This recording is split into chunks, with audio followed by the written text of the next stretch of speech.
von mir erwartet ihr nur Spaß und schönen Schein. Es ist nicht leicht. Don't stop, pop that pussy.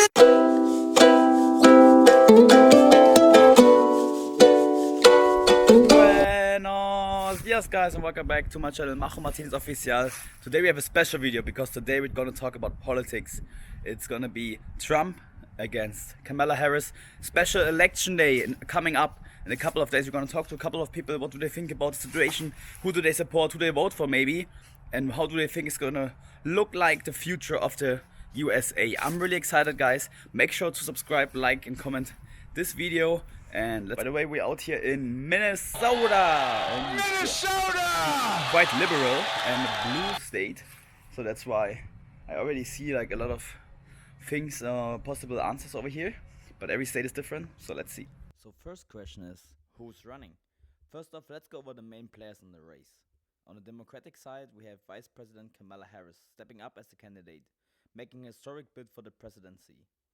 As the first woman and person of color to serve as vice president, Harris' campaign is expected to focus on issues like healthcare, climate change, reproductive rights, and criminal justice reform. Okay, guys, we have the first interview partner. It's Owen again. So What's going on, guys? So the first question is like, there's election coming up right now. What do you think? I mean, you've lived in here for a couple of time already. What do you think about like the whole election coming up? It's a big deal. It's a big deal for the US, big deal for the world, and as a lot of people know, it's 2024. It's pretty heated. Yeah. And honestly, I don't know which way it was going to go. For a long time, I thought there's no way that Trump is going to get the popularity to come back. And then as Biden was, going through his dementia and this last year, and then Trump with the assassination and surviving, his popularity kind of went through the roof again. And then the Democrats made the wise decision to obviously remove Joe Biden from the race and go with Kamala Harris. But again, America is super heated over this. But I think, it's going to be really close. And no matter which way it goes, there's big changes coming. But we have to just, live for ourselves, not think too much about it. Obviously, we can't do much at this level. And I think everyone should just... take care of themselves, take care of your circle, and I think just keep going. Yeah. What do you think about like the candidates in total? Like, I mean, we are Europeans, right? So we are used to more election possibilities than two. How do you feel about the two-party system and about the candidates as such? Yeah, I think it's obviously tough for me. One thing I think that is a disadvantage of the two-party system is how do I say it?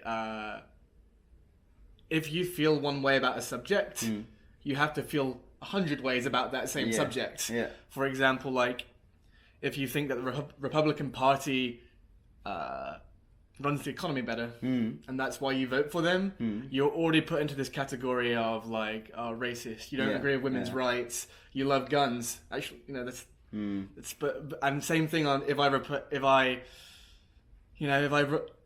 if something means a lot to me on the Democratic side, like social benefits and all this, you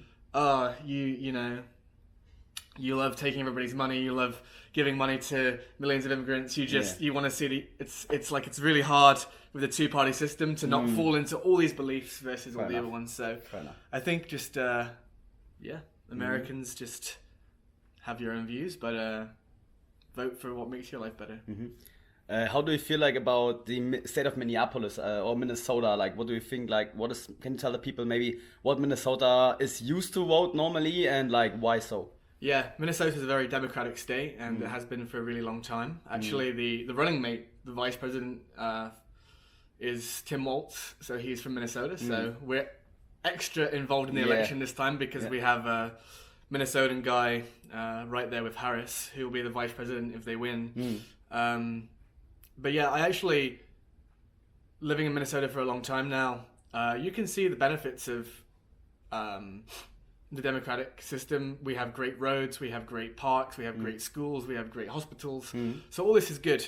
I think one thing that was, I actually moved to Minneapolis during the George Floyd incident, and one thing that was kind of crazy to me is to see the outcome of this. Some good things, but some bad things too. And right now we have way less police officers because obviously the city is, with the incident and the reputation of the police department here was completely shocked by this incident. So of course it was important to look into this and investigate it and do the right thing, but at the same time it's we have way less police officers now, and in some ways it's when you make a solution, you're also making a problem. So that's true. But it's a balance, and Minnesota is definitely going to be a democratic state for a long time, and it's working well here. I think this is one of the nicest states to live in, for sure. And anybody should come here. It's a good place. Last question. What do you think about possible riots? Like, there's been a lot of rumors that if somebody wins, there's gonna be riots, maybe on both sides. Like, how do you feel about that, and about like not a lot of police officers as well, like, to calm them down? Yeah, I think I think there's gonna be riots no matter what. This is something that affects millions of people, even billions of people when you look at the world, and people get passionate about this, and I'm not somebody who gets either way. I'm not going to go out on the streets and protest and all this, but there's people out there that do it, and I'm sure that somewhere in the world, somewhere in the States, it's going to go down, but hopefully we keep our integrity. It's still, I think what people forget sometimes, it's still we're lucky to be in the US, we're lucky to be in the West, Europe, whatever, and no matter what happens, we're still lucky to be here no matter what. So. Well, thank you so much for sharing, man. We've got Donald Trump on the Republican side. Former president is also in the race, aiming to secure another term after his first from 2017 until 2021. Trump's campaign is likely to emphasize themes around economic strength, national security, and immigration reform, focusing on what he considers unfinished business and a renewed commitment to his America First policies. Okay, so first question is, what do you expect tomorrow from the elections, and are there going to be maybe some riots if anybody wins, or like what do you feel about Minnesota especially? I mean, I'm neutral to both parties. They both kind of suck. I'm hopeful Camilla comes out on top. Not that I like her, but better than the alternative. But as far as like riots and stuff, like, there's always going to be people kind of making a fit and kind of doing stuff like that. I don't see anything huge. Like, Trump wins, everyone's saying Antifa's going to go everywhere and burn things down. That's bullshit. That's just people being scared. But I mean, Trump losing, we're going to see months of constant, they stole the election, more leading up to, hey, it wasn't a very fair election. So it's just one of those things where, for me, I laugh at a lot of it. It's like, you guys, come on, we're all here. Just get your votes in. We'll see who does, what's next. But overall, it's a piece of shit versus a worse piece of shit, and you kind of just pick the best that you can. So.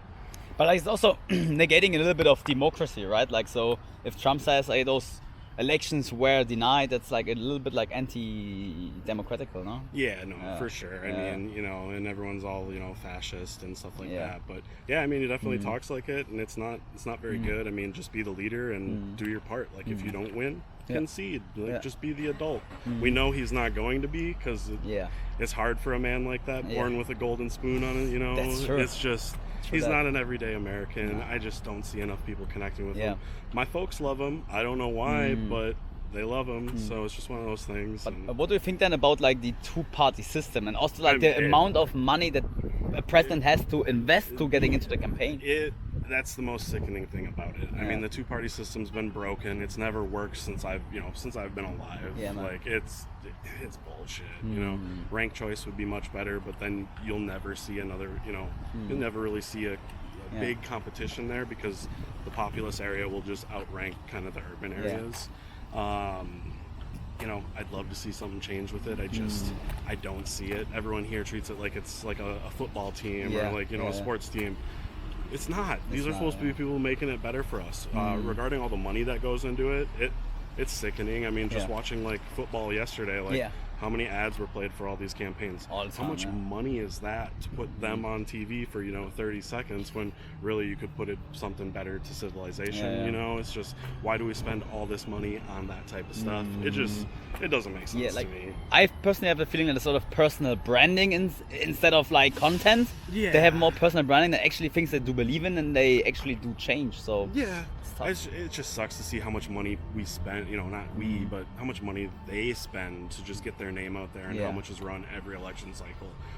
Let's just do a vote, put your names in. Yeah. Like, if you want to have ads, sure, go for it. But we should really limit that spending because it could go to way better things. 100%. So- Yeah.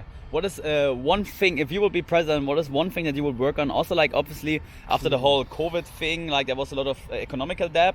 But is there one thing that you would think of, hey, like, we can save money there, we can do something over there? I mean, for me, it comes down to taxing. Taxes, like, yeah. tax the higher up, Yeah, people man. that are more wealthy. Like, Yeah. I pay plenty of taxes. Like, everyone's always bitching, we pay too much. Whatever, I pay what I'm told at the end of the day to pay. Yeah. I do it. I'm not happy about it, but I'm your, pretty much middle class. I'm not above anyone or anything. So, me saying take their money, of course, but Yeah. in the end, like, if you're making more, especially like corporations and stuff, the amount of stuff, that they just skirt by with, Yeah. tax rebates and all this, it's just gross. Like, gross, yeah. it's the corporate system. The machine is well and living, and it Yeah. sucks. Fair enough, man. Well, thank you so much for sharing, man. I Yeah, appreciate no problem, you. man. What's your Take it name? easy. I'm One of the biggest factors in this election will be the issues that are most important to voters. For Democrats, economic stability, climate action, and healthcare access are high on their agenda, with Kamala Harris expected to advocate for a more inclusive economy, support for healthcare expansion, and policies addressing climate change. On the Republican side, Trump and his supporters argue for policies that they believe will spur economic growth, with a focus on lower taxes and reduced regulation. Many Republicans are also concerned with national security, advocating for stricter border policies and a robust defense strategy. Trump is likely to emphasize restoring the economy to pre-pandemic levels, and his supporters argue that his administration's policies led to historic lows in unemployment before 2020. Okay, now it's recording. So, first question will be, what do you expect tomorrow? What kind of day do you expect tomorrow? Are there going to be some riots? No riots? What do you expect?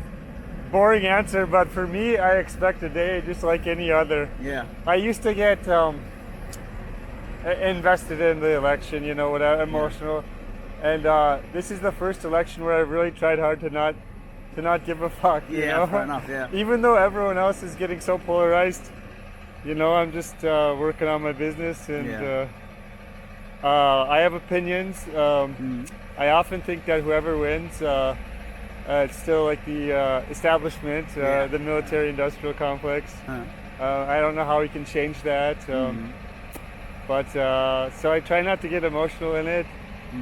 Will I vote? Yeah, I'll probably go vote, but you can tell like I don't even care that much. Yeah. I'm probably the worst person to interview. No, fair enough, fair enough. Yeah. What do you think about the two-party system in the States and maybe in comparison because you live in Europe? Yep. What is like the major differences and what do you think is like better? The two-party system is the root of a lot of evil. I don't know if it's bad. It's just a bad way to do things, but I don't know if it's like the worst thing about our system. Maybe it's money and politics. But yeah, I think the two-party system is just bad. It puts you in a straitjacket. Yeah. So Yeah. What do you think about like the whole vibes over here in Minnesota? I mean, Minnesota is pretty liberal, right? So but yeah. I grew up in North Dakota. It's more conservative. Yeah. I like Minnesota. It's a great place to live. Yeah. People are nice. It's one of my favorite. It has what I like. It has a university. I like that. Yeah. It has 4 seasons. Yeah. But sometimes we go too far. Like they want to abolish the police. Whereas I say, don't abolish the police. We need them. They work hard. They put their life on the line. We got to reform them. There's a lot of bad. But I do say we should abolish the traffic police. We should be more like Germany and have no speed limit. Yeah. I have a heavy foot, so I like to drive fast. Nice. But, like, on the autobahn, right? Yeah. But you can't do that here. So Minnesota can get a little crazy on some issues, but everyone can, and it's overall it's pretty good. Okay, fine. Okay. I think people make the mistake of on all sides of making the mistake that their politicians are supposed to be their saviors, or their bankers, and it's hard. Like I don't even So for me, this could get interesting because, like, okay, so for me, I don't even think I believe in like free will. So like everyone who believes in anything or does or thinks anything, you know, it was already, like, we don't have as much control as we think we have of our own lives. So you can't really blame anyone for anything. Things just are the way they are. Yeah. But I think if people want to have a better life, first of all, we have it pretty good compared to like the Middle Ages in Europe or whatever. 100%. So we should appreciate what we have. This boring answer, like, but also, if they want a better life, you can't hope for like there's better politicians and worse ones, but you can't hope for them to fix it. You know. That's true. Yeah. Yeah. You should never put your one hope, like all of the hope, into one person, right? Like that's basically the problem. And if there's like two-party system, your hope is on two parties, like two systems. Like, oh, Trump is going to save us, or oh, Kamala is going to save us. None of them are going to save you. The one thing that saddens me greatly is like the war. The wars overseas, and I know no one, neither like Trump nor Kamala, can like take the credit or the blame for that, because technically, well, I mean, they do play a role. So I don't know if that's anyone's opinion, like how things come about. But there's no. But yeah, so I hate to see that stuff happen, and also, you know, like Israel Palestine. Again, I don't have a strong side on that. There should be a two-state solution. Yeah. But like, that's what I care about, is I don't want people dying. Whoever gets elected, I don't want people dying. That's a good point, man. That's a good point, man. Thanks so much, man. That was already pretty beautiful. Oh, thanks. Thanks for sharing. Yeah. The impact of swing states. Swing states are going to play a massive role in this election. States like Pennsylvania, Michigan, and Arizona are expected to be highly competitive. For Kamala Harris and the Democrats, appealing to urban and suburban voters on issues like healthcare, climate change, and economic equity could be essential. For Trump and the Republicans, the approach may focus on connecting with rural and working class voters, particularly on issues like job creation, energy independence, and immigration. Winning over these key states could be the deciding factor for either candidate's path to the White House. Okay, after our first question, we're in Puerto Rico right here. What is special about the elections in the States, and what is maybe the difference to Puerto Rico? So the big difference is that Puerto Ricans or residents of Puerto Rico cannot vote for the president of the United States. So you don't pay federal taxes, but you also don't vote for the president. So while we are impacted by a lot of the decisions there, the actual residents can't vote for there. So the election here is a big deal, but we're voting for the governor of the island and the mayor of individual counties, and then smaller elections within here. And how does it influence the island in general? Like you talked about the influence, but what exactly influences it?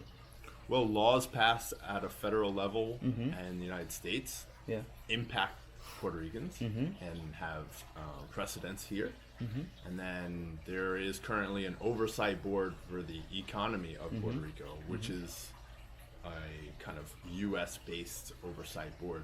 So a lot of the economic decisions that Puerto Ricans, even the Puerto Rican government has to make, has to kind of be approved by a lot of choices in the United States. Okay. And do you think or do you feel like you would love to have more influence on the politics in the United States, or do you think it's a fair deal to not pay federal taxes but do kind of your own thing? Like, how do you feel about that? Like, personally, I'm a little bit more of an independent. Yeah. And that's actually one of the big changes in this current election is a bit of a rise in how many people are following the more independent party here. There's really three main parties in Puerto Rico.